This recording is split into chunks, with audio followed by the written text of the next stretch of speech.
అనమ్మా ఏం చేస్తున్నావు? ఇదిగో ఇవాళ తేజు గులాబ్ జామ్ కావాలని చెప్పి ఆర్డర్ అయితే స్కూల్కి వెళ్ళాడు. 3 రోజులు సెలవులు వచ్చినాయి కదా, ఇవాళ స్కూల్కి వెళ్ళాలంటే పేచీ పెట్టేసి వెళ్ళాడు అనమాట. సరే గులాబ్ జామ్ చేస్తాను అని అంటే వెళ్ళాడు. ఇదిగో నేతిలో వేపిన గులాబ్ జామ్, ఇదిగో పాకల్లో పోసేస్తున్నాను. ఇక ఎందుకంటే ఎన్నుంటే అన్ని జాతీయం చేసేస్తాం కాబట్టి షుగర్ సిరప్ వేసేసి దీన్ని పక్కకు పెట్టేస్తున్నా. ఈ బౌల్ దాచేస్తే ముందు మిగతావి వేసేయచ్చు. ఇదిగో ఇంకో సగం ఇక్కడ 2 ప్యాకెట్స్ గులాబ్ జామ్ చేశాను అనమాట.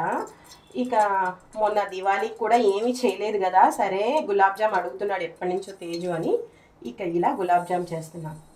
అవును, కానీ మీరు కూడా ఇంతేనా? ఎప్పుడైనా మూడు బాగోకపోతే తింటా మానేస్తారా? నాకులాగా ఇలా వండుకొని తింటారా? కామెంట్ చేయండి. ముందుగా ఈ వీడియోకి ఒక లైక్ ఇచ్చి షేర్ చేయండి. మూడు ఎందుకు బాగాలేదో చెప్తా. మా వారు ఊరెళ్ళారు, అందుకే మూడు బాగా. ఇదిగో totally Emmy gulab jam. So మీరు ఎలా చేస్తారు గులాబ్ జామ్? కామెంట్ చేయండి. నేనైతే ప్యాకెట్స్ తెచ్చే వాటిని చేశానులేండి. స్పెషల్గా అయితే అంటే కోవా తెచ్చి అట్లా ఏం చేయలేదు, నార్మల్గా ప్యాకెట్తోనే చేశాను. మీరు ఇలానే చేస్తారా లేకపోతే కోవాతో చేస్తారా? కామెంట్ చేయండి.